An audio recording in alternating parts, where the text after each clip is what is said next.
Hello and welcome everyone. My name is Sierra Butterfield. Thank you for joining our webinar today, 405D and HIPAA, Roadmapping Your Cybersecurity and Compliance Journey. Before we get started, I wanted to give a couple of quick webinar tips. Throughout the webinar, we will keep your lines muted to prevent background sounds. If you do need to get in touch with me, please use the chat feature accessible on the side control panel. If you have any questions that you would like our presenters to address, please send them in and we'll answer them at the end. After today's session, you'll receive an email from us with a copy of the slides. The webinar itself will take about 45 minutes and we'll leave a few minutes at the end for Q&A. And with that, I'd like to introduce our speaker, Fedi Attia, and the topic for today. Fedi Attia has been a security and technology leader for over 30 years with a focus in information security governance and technology.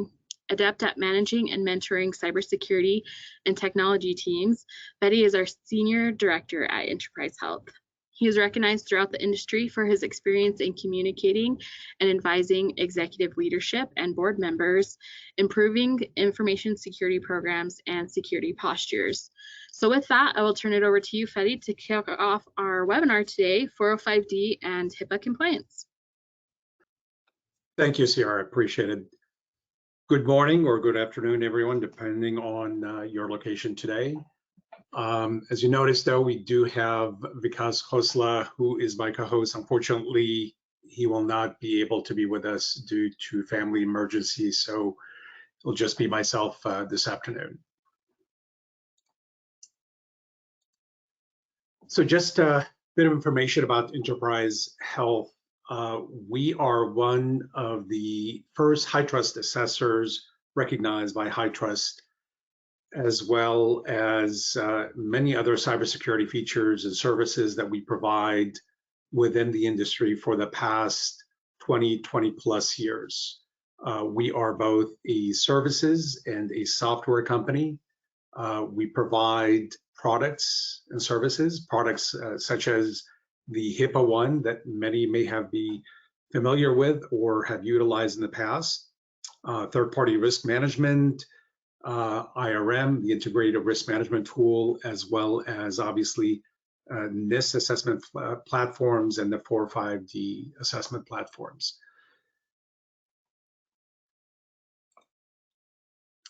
The agenda for today, we're going to be talking about HIPAA, but mostly about the HICP 405D and the platform that's been introduced by HHS, including the guidance, the new guidance that has been provided by HHS.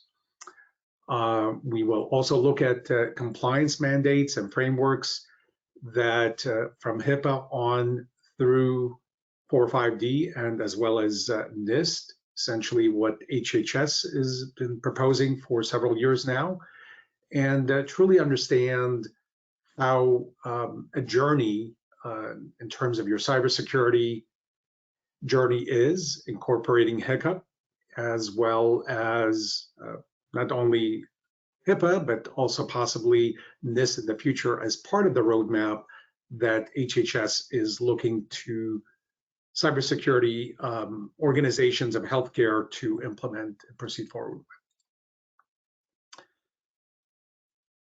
Obviously, cyber attacks are an increasing threat across all the critical infrastructure sectors. However, over the past decade or so, the threat to the healthcare industry has really increased dramatically, along with the attack vector and also the sophistication of these cyber attacks. Now, especially for the healthcare sector that's concerned, because these attacks not only threaten the security of the systems, information systems, and the data, but also really have a direct impact on health and safety of patients. This is really critical because our healthcare information systems and technology is really complex. It consists of connected network systems that leverages wireless technologies, connected medical devices, and by having all this complexity, it leaves our systems more vulnerable to cyber attacks. And as a consequence, the healthcare sector as a critical infrastructure is really under constant cyber attack, whether you are a local clinic, a critical care hospital, the Midwest, let's say, or a regional hospital system, or a large healthcare system. Really, no organization can escape that reality. And you're seeing that by the statistics, as well as the various declarations that HHS is seeing about all of the systems, healthcare systems that are being breached and that reporting. We see also the increase in cybercrime, how that's become a truly large business, impacting not only the healthcare sector, but across the spectrum within the US and the world. Within the healthcare industry, we have a cybersecurity maturity challenge. Too many organizations are focused on compliance. As an example, we focus on getting compliant with the HIPAA regulation, but not really addressing the broad spectrum of data and data security within the given organization. Obviously, we have compliance, we have laws and regulations that we have to adhere to, but compliance also can be exacting because we have haves and have-nots depending on the organization's size, the funding, the resources, time limitations that a given organization has. These are challenging, not only in implementing the various nuances within cybersecurity, but even within governance, maturity of cybersecurity. Having leadership, as an example, or board members fully understand and support the needed cybersecurity initiatives. And that's a real challenge that we are facing within the healthcare industry. Now, against this backdrop came the Cybersecurity Act of 2015 that was passed by Congress. And many of the most influential industry organizations in healthcare came together as part of this act. And it's Section 405D, and that's what this is really named after, is aligning healthcare industry security approaches that was codified by Congress in law. And in May of 2017, 2 years later, a task group was formed. And HHS really engaged a diverse group of more than, I believe, 150 some healthcare and cybersecurity experts through the healthcare sector, and coordinated by the Council of Cybersecurity and our government partners. And if you listen to some of these leaders in this task group, any of you have heard Eric Decker as an example or others, they would tell you that within days of starting that meeting in May 2017, the crew determined that it was not really feasible to address every cybersecurity challenge across the healthcare industry because the industry is very large and complex. So instead, the group focused on building a set of voluntary, consensus-based principles and practices to improve the cybersecurity in the healthcare sector. And that's how the HICPA 405D framework that we have today came about to be. And I believe, Sierra, at this point, we have our first polling question. So the poll has been opened. How familiar are you with the HICPA 405D? If you don't mind taking a minute and answering that question. And Sierra, I'm not sure if you have.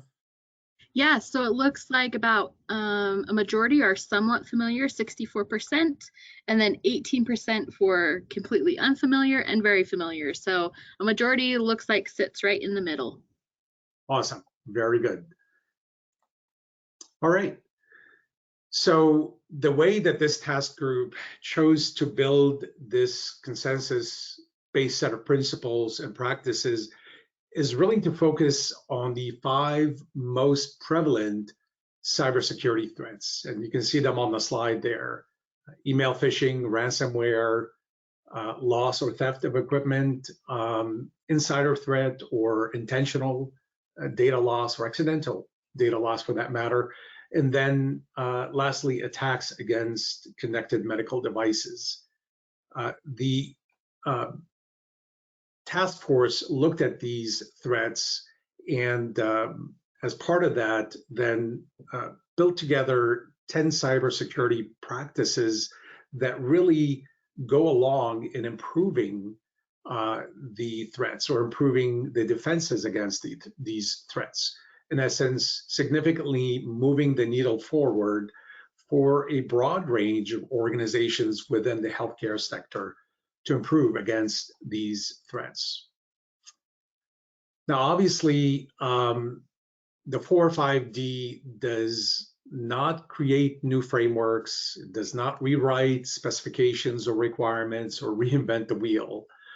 From a HIPAA perspective, you as an organization still need to be in compliance with the HIPAA regulations. The regulations are fundamental as they apply to every organization, whether you're a covered entity or a business associate. You still have that responsibility to protect EPHI, and these regulations still need to be followed. So you still have to do risk assessments, you still need to have remediation plans, policies and procedures. You still need to have BAAs with all your associates, business associates, breach notification procedures. These are all still in play and you need to follow them. The regulations are fundamental as that you as an organization still have to follow, but you still need to protect your data. And with a 405D, it really applies the principles of NIST CSF in protecting not your EPHI data only, but all data and all cybersecurity aspects of your organizations. And as we look at the next slide, we see that there are many mission critical best practices. And HHS, through this task group, felt that the best approach to really moving that cybersecurity needle forward or up was to leverage the NIST cybersecurity framework. By introducing that framework and introducing the framework's terms to start educating healthcare sector professionals on an important and relatively generally acceptable language of cybersecurity and cybersecurity principles and practices, as you can see on this slide. These are all practices and principles that are critical to a mature cybersecurity program. And as a consequence, you have a building blocks for a more mature cybersecurity program. So as HHS striving to help healthcare organizations build on their fundamentals, especially through the NIST cybersecurity framework, they truly want to help organizations move the healthcare system's cybersecurity maturity forward or upward, if you will. Now, obviously, HHS does not expect the practices provided by 405D HICP to become a de facto set of requirements that all organizations may or must implement. That would be a really rigid approach and would not be very effective just because of the dynamic nature of cybersecurity threats and also the fast pace of technology changes and evolution and how we're adopting technology.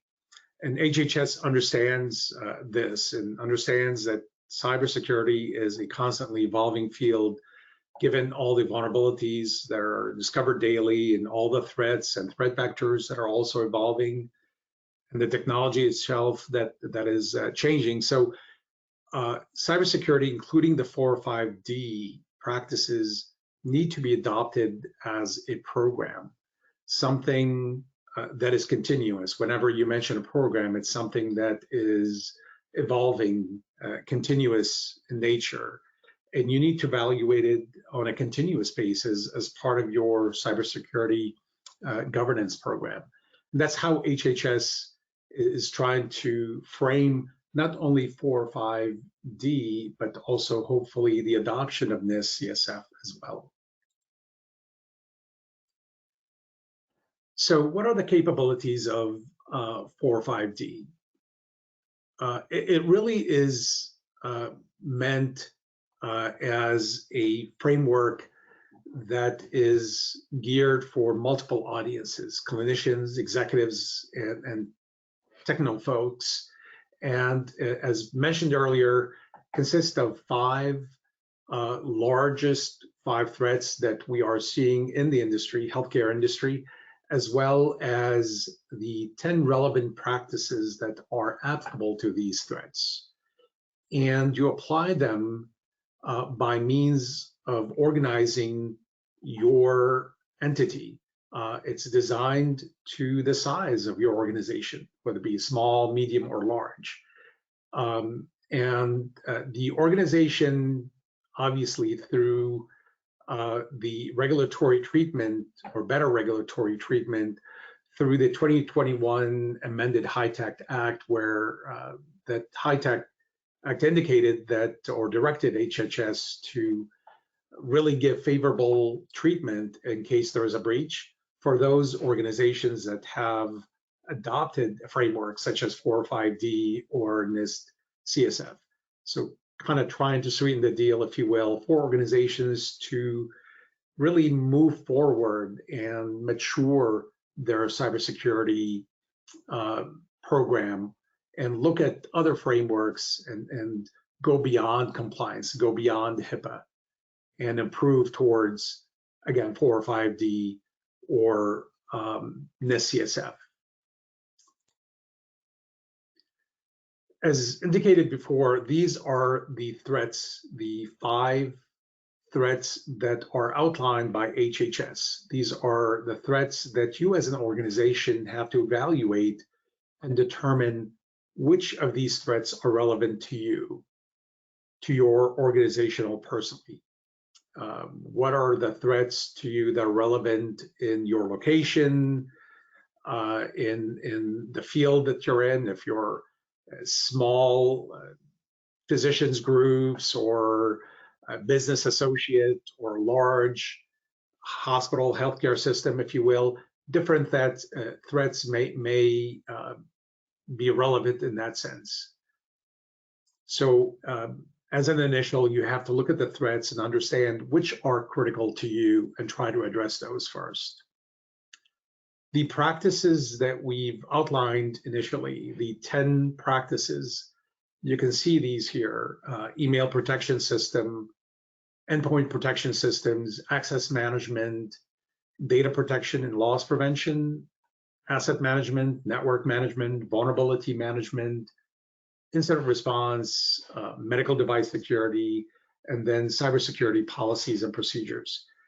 HHS felt that these are fundamental 10 practices that are critical to addressing these 5 threats. And these are practices that are relatively standard in terms of most cybersecurity frameworks. So let's take an example, if you will. Let's say you are a small organization and you decided that ransomware attack is a threat that you really want to address and be prepared for. As you can see here, there are 7 different practices that are relevant to ransomware attack. And we've highlighted the first one, email system configuration. And the reason we did that, wanted to kind of share how HHS is framing the 405D and how truly prescriptive it's become. It's technology centric in nature. So for that email system configuration sub-practice, if you will, these are the questions or areas and clarifying the details that you have to be looking at to satisfy or to address that email system configuration. And that's only for a small enterprise, if you will.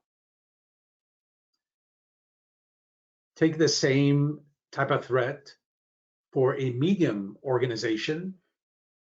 Again, we've highlighted a sub-practice under the endpoint protection.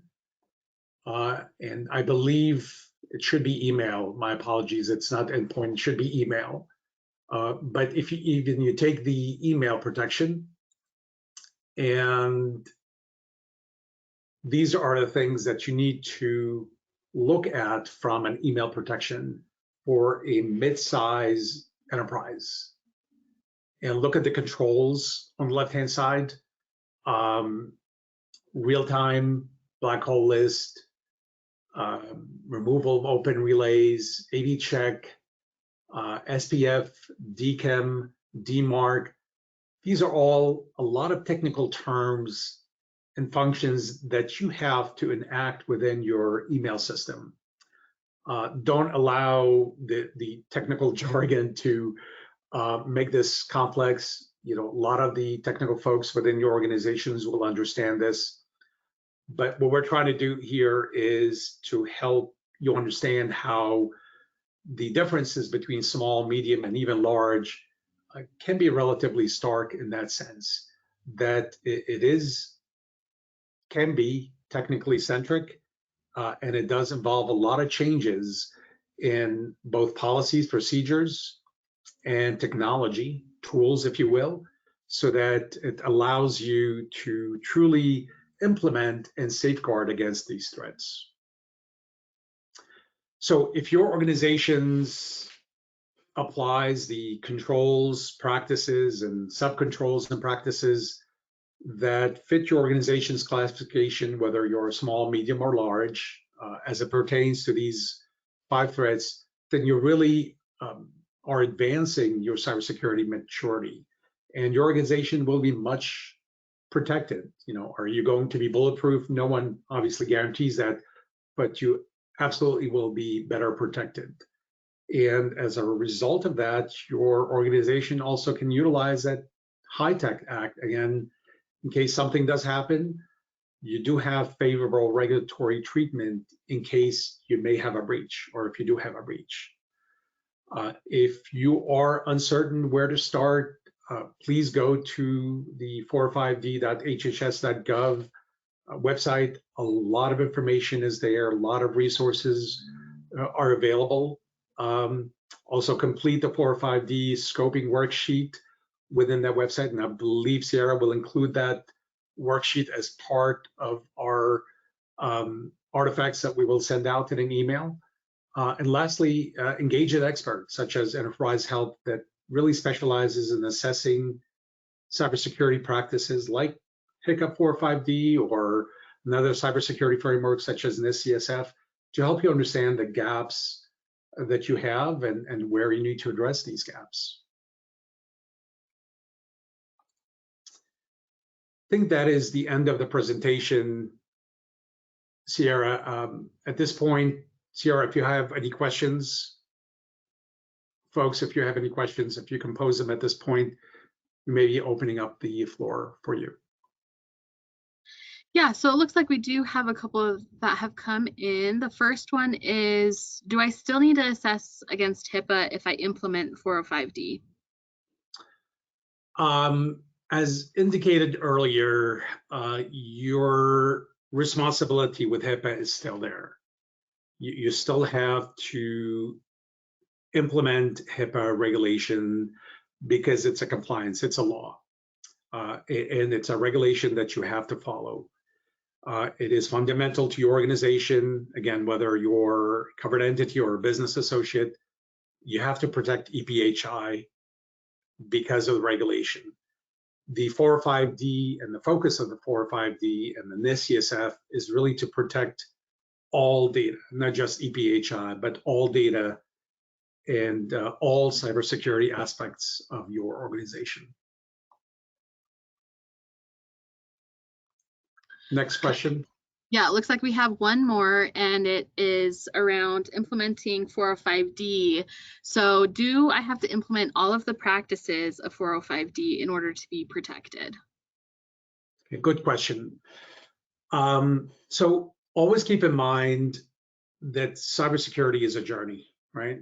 So cybersecurity, including the 405D practices, need to be adopted as a program.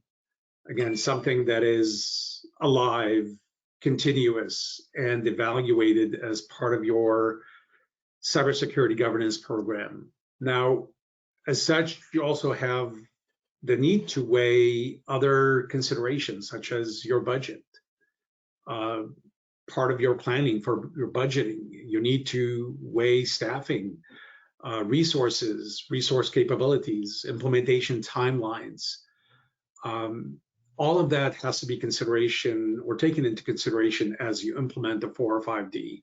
I don't think anyone is expecting you to implement everything. Again, it's a journey. An important part is really not to become overwhelmed with all the complexities of the practices, but parse them out according to your organization's circumstances. Start first with a 405D assessment. Understand where your gaps are, and then as a result of these gaps, create a roadmap to implement these practices as applicable to your organization and your organization's needs. Hopefully that makes sense. Yep, that's great. And that really ties into our poll question too for what we have left. So let me go ahead and launch that. So thanks for joining our webinar today. If you do have any further questions for Fedi about any of the products that we have, and specifically around HIPAA or 405D, feel free to reach out, and then we'll follow up with those that have answered this poll question as well. And then we'll send out an email with the presentation and then that 405D document as well. Okay. Thank you, folks. We appreciate your time. Take care. Great. Thank you. All right. Bye-bye.